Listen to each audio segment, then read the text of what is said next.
학우 여러분 안녕하십니까? 3월 5째 주 뉴스입니다. 지난 24일 생활협동조합 대의원 총회가 개최되었습니다. 지난해 사업보고와 함께 올해 사업계획에 대해 발표했는데요. 생협 직영식당 식대 인상 조치와 함께 자세한 내용 안소민 기자가 전해드립니다. 지난 24일 생활협동조합의 2022년 대의원 총회의가 비대면으로 개최됐습니다. 본회의에서 대의원 총회는 지난해 사업 실적 및 감사 보고와 결산을 진행하고 올해 사업 계획안을 의결했습니다. 생활협동조합은 우리 학교 구성원에게 양질의 급식 서비스를 실현하고 대학 생활에 필요한 물품 공급을 목표로 운영되고 있습니다. 학내 구성원의 생활에 맞닿아 있는 내용인 만큼 자세히 살펴봤습니다. 지난해 코로나19로 비대면 수업, 재택근무, 각종 행사 축소 등의 기조가 유지되어 생협 본부 사업장의 매출 감소와 운영난이 지속됐습니다. 전년 대비 매출액의 증감률은 1.4%로 큰 변화가 없었으며 영업이익의 증감률과 영업이익률의 증감률은 각각 64.4%와 5.6%포인트로 사정은 조금 나아졌지만 코로나19 이전으로는 여전히 회복하지 못하는 실정입니다.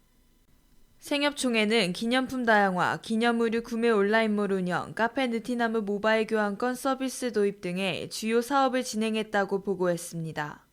매점 부서와 기념문구 부서의 영업이익 증감률은 각각 322.9%, 237.8%로 전년과 대비해 높아진 실적을 보였습니다.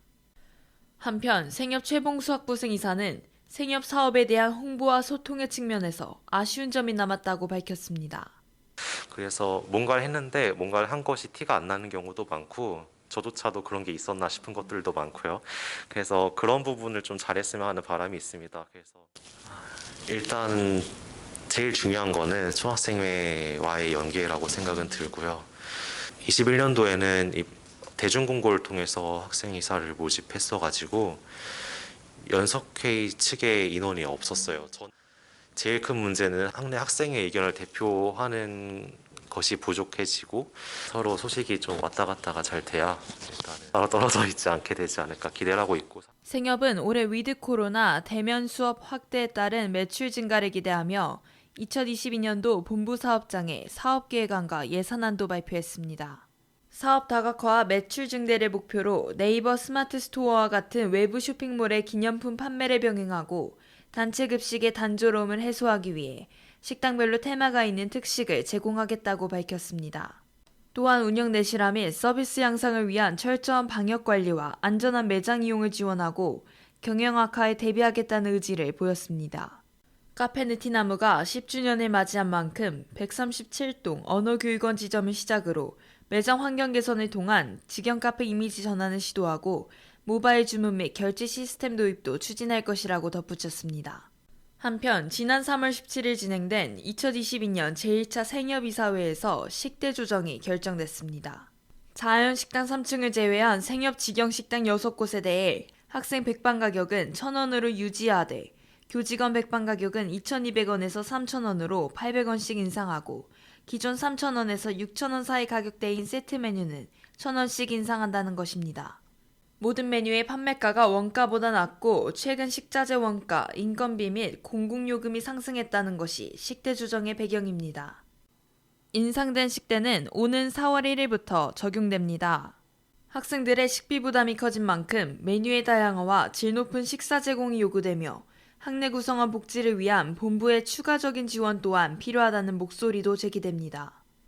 그동안 우리 학교 생협은 코로나19 상황 속에서 많은 변화와 혼란을 겪었습니다.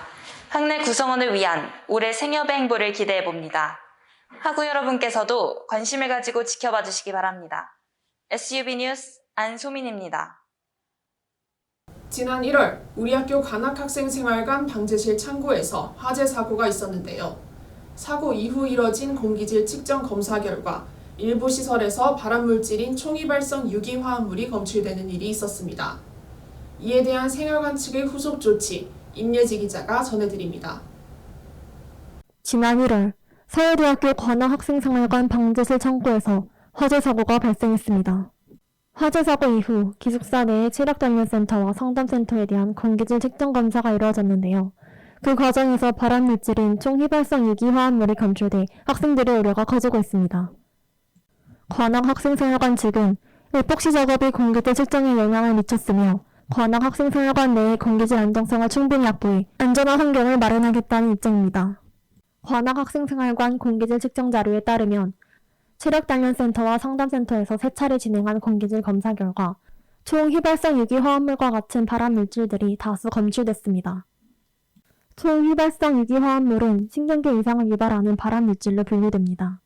1차 공기질 측정 시에는 178마이크로그램, 2차는 1189마이크로그램, 3차는 434마이크로그램이 검출됐으며 1차 측정 결과는 기준치 이하지만 2차는 2배 이상 초과했고 3차도 기준치에 근접한 것으로 나타났습니다.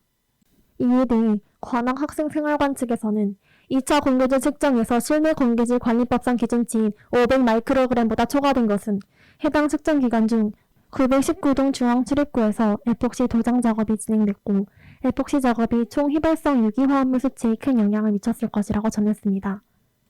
또한 자체적인 베이크아웃 작업 이후에 진행한 3차 공기질 측정 결과 3차 공기질 측정에서는 전체 항목 정상으로 측정되어 체력단련센터와 상담센터 재개에는 큰 문제가 없을 것이라고 설명했습니다.